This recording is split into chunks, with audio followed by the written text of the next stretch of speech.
Growing up, I loved visiting my grandma's house. She was an amazing cook and baker, and she taught me to love baking.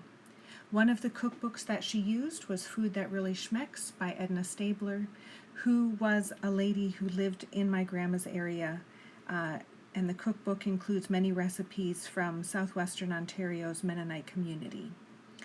This cookbook is very fun to read, and I like it because of the real ingredients that it uses. Over the years, because of health reasons, I have had to go gluten-free and I prefer less sugar. And so I have learned how to adapt recipes to accommodate these things. So I would like to make videos showing how I've adapted recipes and how they turn out, because they are definitely different than cooking with regular flour and regular sugar, but it is possible to take many recipes and adapt regular recipes and adapt them. So these recipes are not going to be perfect, but they're going to be real and they'll still be yummy. I hope you enjoy this journey with me. The recipe we are making today is chewy brownies, and we are going to do exactly what the recipe is listed in the book. If you want it to fill a 9x13 pan, double the recipe. The first ingredient is half a cup of butter. I like the Kerrygold. It comes from grass-fed cows. The second ingredient is 1 cup of brown sugar. I like to use coconut sugar, which I usually get at Trader Joe's. Then you need 1 egg. I get them from Happy Chickens. Half a cup cocoa. I am using this cacao powder today. I bought it at Costco. You can also use regular cocoa powder. The recipe then calls for 1 cup of walnuts, but I don't like crunchy and soft together, so I skipped it, and I'm using 1 teaspoon vanilla. I get it at Costco. The next ingredient is a half a cup flour. I use this gluten-free perfect flour blend from Costco. The last ingredient is a pinch of salt. The recipe instructions state to mix the ingredients in the order given and bake at 350 degrees Fahrenheit for 20 minutes in a greased cake pan. This would be a 9x9 or 8x8 cake pan. The brownies cut in squares will be soft and seem to be not finished, but that's the secret of their fudginess. They never get stale. At Norm's house, they're often eaten before they have a chance to get cold. If you want the brownies even more chocolatey, use 2 squares of melted chocolate instead of cocoa.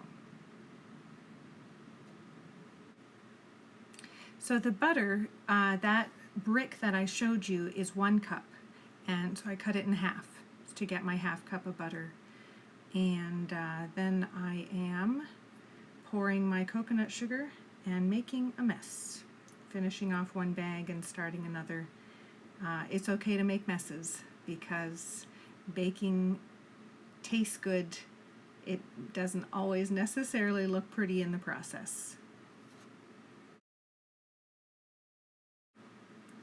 For the cocoa, I'm probably should have pulled out a spoon to get it out of the bag, but I didn't want to wash another dish, so I'm just scooping it out with my measuring cup.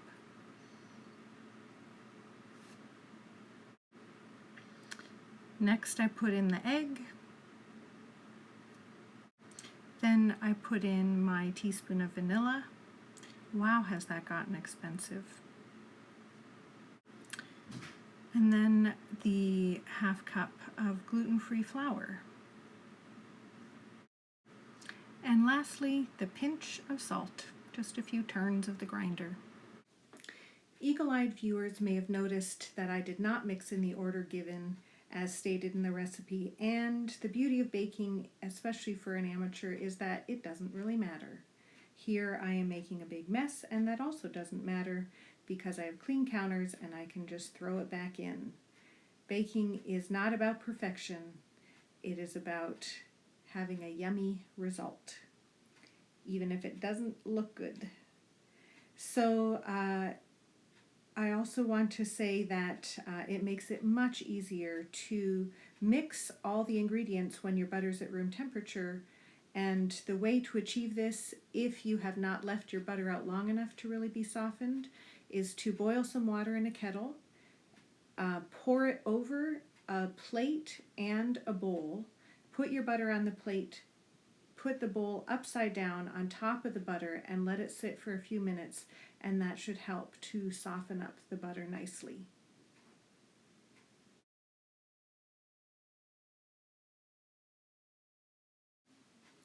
Here's my 9x9 pan. I'm just greasing it with a little avocado oil. You can use more butter or any kind of oil that you have. I just use a paper towel to kind of spread it out. And you could flour it too if you definitely didn't want the brownies to stick and make it easier for them to come out, and or use parchment paper. And probably I should have done either one of those things, as you'll see, because gluten-free baking is more crumbly. It doesn't have the gluten, which really helps a baked good stick together and hold its shape. And so it really is more crumbly and harder to get out of the pans and harder to hold together, especially when it's yummy and warm right out of the oven. So probably I should use the parchment paper. But anyway, live and learn. When it's finished baking, you want to take it out of the oven and put it on a wire rack or somewhere to cool. And it takes about an hour to cool.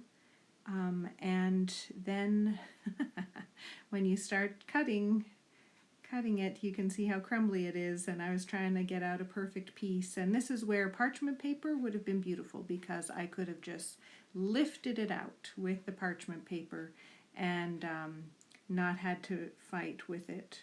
Also, I should have been using a much wider knife or spatula. But I'm always of the opinion that as long as it tastes good, it doesn't matter so much how it looks. And you'll be able to see that it looks, I'm not a perfectionist. And I just thought a nice little bit of whipped cream would make it yummy, and it sure did. My whole family loved it with the whipped cream.